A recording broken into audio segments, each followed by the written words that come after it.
নমস্কার সকল মোহনবাগান প্রিয় মানুষেরা, আমি প্রীতিশ, মোহন মায়ের এক সন্তান। হ্যাঁ, এটা আগের ভিডিওটি একটা কন্টিনিউয়েশন আপনি বলতে পারেন। তো আগের ভিডিওটা গিয়ে দেখে আসুন, আশা করি আরও বুঝতে সুবিধা হবে। তো আনোয়ার মেল পাঠিয়ে দিল মোহনবাগানকে 10 তারিখ যে আমি আমার কন্ট্রাক্টটা টার্মিনেট করছি, আমাকে একটা পার্মানেন্ট ডিলাই মোহনবাগানেই খেলতে চাই, আমি অন্য কোনো দলে খেলতে চাই না। আপাতত এতখানি আছে, কিন্তু মোহনবাগান এর উত্তরে কি দিয়েছে না দিয়েছে সেটা এখনো অবধি বাইরে আসেনি। মোহনবাগান সেখানে বলে, মোহনবাগান ম্যানেজমেন্ট নাকি সেখান দিয়ে বলে যে তুমি ভাই 19শে জুলাই যে প্র্যাকটিস আছে সেখানে তুমি প্র্যাকটিসে জয়েন করো, যেখানে কিনা আশিস রায়কেও জয়েন করতে বলা হয়েছিল এবং খুব সম্ভবত গ্লেন মার্টিন্সকেও সেই দিনকে অথবা তার আগে জয়েন করতে বলা হয়েছিল। যাই হোক, তো 19 তারিখ আনোয়ার আলী জয়েন করেন। 29শে জুলাই আবার নেক্সট যে প্র্যাকটিসে যেখানে সব প্লেয়ার, সব সিনিয়র টিমের সব প্লেয়ার জয়েন করেছে সেখানেও জয়েন করে না। ভালো, আনোয়ার আলী চলে যায় পিএসসিতে। হ্যাঁ, এখানে বলে রাখা ভালো, পিএসসি কিন্তু অলওয়েজ প্লেয়ারের হয়েই ভার্ডিক্ট দেয়। আজ অবধি যত কেস হয়েছে কোনো কেসে প্লেয়ারের এগেনস্টে ভার্ডিক্ট দেয়নি। তো পিএসসি থেকে জানানো হয় 28শে জুলাই অবধি ভাই মোহনবাগান ম্যানেজমেন্ট তোমাদের সময় আছে, তোমরা ভাই আমাদেরকে তোমাদের পক্ষে যা যা যুক্তি আছে সেই যুক্তিগুলো পাঠাও, আমরা দুপক্ষে আনোয়ারের যুক্তি এবং তোমাদের যুক্তি দুপক্ষের যুক্তি খুঁটিয়ে দেখবো, দেখে রিসার্চ জানাবো। তো সেই হিসেবে দেখা হয়েছিল এবং 2 তারিখে একটি মিটিং ডাকা হয়, সেখানে মোহনবাগান ম্যানেজমেন্টের হয়ে কোনো এক কর্তা ছিলেন এবং অবশ্যই আনোয়ারের হয়ে আনোয়ারের লয়ার ছিলেন, আনোয়ার কিন্তু নিজে উপস্থিত ছিলেন না। যাই হোক, তো কোনো এক কর্তা ছিল, সেখান থেকে একটা ডিসিশন বেরিয়ে আসে এবং সেই ডিসিশনটা আজকে সবার সামনে পাবলিশ হয়, অর্থাৎ 3রা আগস্ট, আজকে 3 আগস্ট, আমি সন্ধ্যে 6টার সময় ভিডিওটা শ্যুট করছি। তো বলা হয় যে সেখানে লেখা আছে যে কোনো প্লেয়ার যদি এনওসি চায় তাহলে কোনো ক্লাবের ম্যানেজমেন্ট সেই এনওসি দিতে বাধ্য। কি লেখা আছে সেইখানে না, কোনো প্লেয়ার যদি এনওসি চায় অর্থাৎ নো অবজেকশন সার্টিফিকেট চায়, কোনো ক্লাবের ম্যানেজমেন্ট সেটা দিতে বাধ্য। কেন না, এটা একটা লিবাল লয়ের আন্ডারে পড়ছে। ঠিক আছে, যে মানে বলতে পারেন আমি কোনো একটা কোম্পানি, প্রাইভেট কোম্পানিতে যেগুলো হয় বলে না 3 ইয়ার্স একটা বন্ড আছে, 4 ইয়ার্স বন্ড আছে, কিন্তু আপনি ওটা টার্মিনেট করে বেরিয়ে আসতেই পারেন, কারণ এখানে কোনো কেউ তোমার কেনা গোলাম নয় বলতে চাইছে। ঠিক আছে, কোনো ব্যাপার না। কিন্তু এই যে এখানে যে টার্মিনেশনটা হচ্ছে সেটা কি জাস্ট না আনজাস্ট? যদি জাস্ট হয় তাহলে তো খুব ভালো, শুধুমাত্র এনওসি সার্টিফিকেট দিয়ে সে চলে যাবে। যদি আনজাস্ট হয় তাহলে কি হবে না, তাহলে তোমার ওখানে তোমাকে এনওসি সার্টিফিকেট তো দেবেই, কিন্তু তার বদলে একটা কম্পেনসেশন আসবে। এবং এখানে পিএসসি থেকে দিল্লি এফসি এবং ইস্ট বেঙ্গল এফসি, হ্যাঁ নাম করে বলছে, তো তারাও নাম করে বলেছে, দিল্লি এফসি এবং ইস্ট বেঙ্গল এফসি দুটো টিমকেই পার্টি হিসেবে ধরা হয়েছে। তাদেরকে 5 দিন হাতে সময় দেওয়া হয়েছে, মাত্র 5 দিন হাতে সময় দেওয়া হয়েছে। তাদেরকে তাদের পরিপ্রেক্ষিতে যুক্তি খাড়া করতে হবে যে কি করে একটা লিগাল কন্ট্রাক্টের মধ্যে থাকা প্লেয়ারকে ক্লাবের সঙ্গে কথা না বলে 6 মাসের বেশি যার এখনো কন্ট্রাক্ট বাকি আছে সেই প্লেয়ারের ক্লাবের সঙ্গে কথা না বলে কি করে একটা ক্লাব আর একটা ক্লাবকে একটা প্রি কন্ট্রাক্ট, অর্থাৎ বলতে পারেন কোনো টাকা আপনি কাজ করবেন তার কিছু একটা অ্যাডভান্স পেমেন্ট করতে পারে।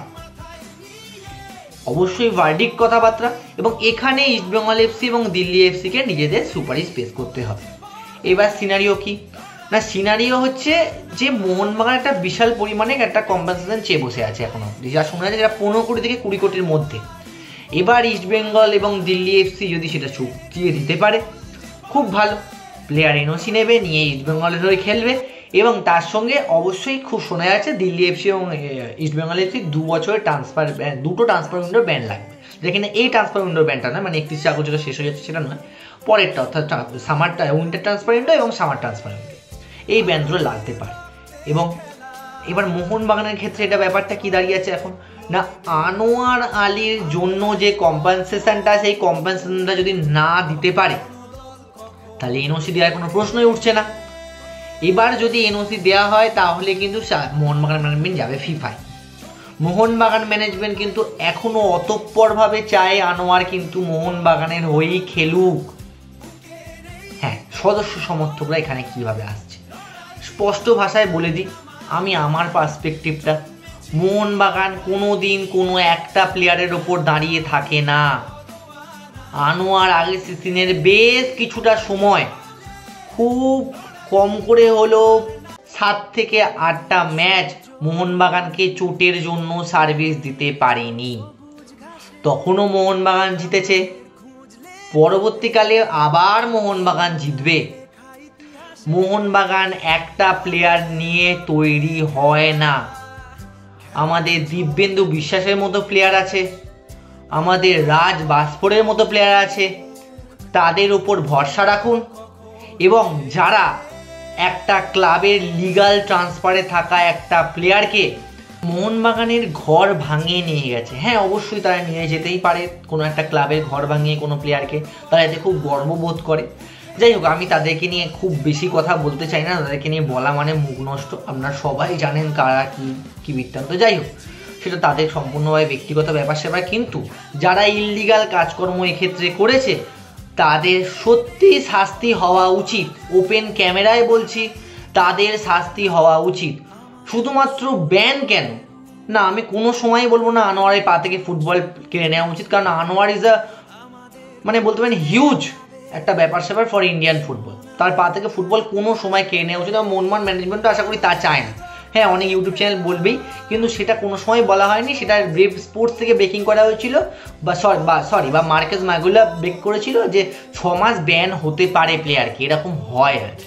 মোহনবাগান ম্যানেজমেন্ট থেকে চাওয়া হয়নি। কিন্তু হ্যাঁ, মোহনবাগান ম্যানেজমেন্ট এখনো অবধি আনোয়ারের সঙ্গে নমনীয়, কিন্তু দিল্লি এফসি এবং ইস্টবেঙ্গল এফসির সঙ্গে কঠোর, এবং সেটাই হওয়া উচিত। একটা প্লেয়ার তার নিজের কেরিয়ার অবশ্যই সিকিউর করতে পারে। আমরা অবশ্যই তাকে এটার পার্মানেন্ট ট্রান্সফার দিতে পারতাম। আমার মনে হয় ফার্স্ট কারণটার থেকে সেকেন্ড কারণটাই আমাদের এখানে বেসিক্যালি জাস্টিফাই হয়েছে, যে আমরা 21.5 কোটি স্যালারি ক্যাপের বেশি হয়ে যাচ্ছে। এটা হচ্ছে আমাদের মেন সমস্যা ছিল, যার ফলে কিনা আমাদের আনোয়ারের মতো একটা প্লেয়ারকে হারাতে হলো। যাই হোক, মোহনবাগান কোনো একটা প্লেয়ারের জন্য থেমে থাকবে না। আমাদের অশ্বমেধের ঘোড়া চলবে। দেখা হচ্ছে 18ই আগস্ট, ওদের সাথে মাঠের কথা হবে। আমরা বেশি ভিডিওতে কথা বলি না, কথা হবে মাঠে। এতদিন ভিডিও বানাইনি, আজকে ভিডিও বানালাম। ভিডিওটি কেমন লাগলো যদি ভালো লাগে জানাবেন, ভালো লাগলে লাইক, শেয়ার এবং কমেন্ট করবেন। চ্যানেল নতুন হলে সাবস্ক্রাইব করবেন। পরবর্তী কোনো একটি ভিডিওতে আপনাদের সঙ্গে দেখা হবে। এবং শেষে বলে যাচ্ছি, জয় মা মোহনবাগান।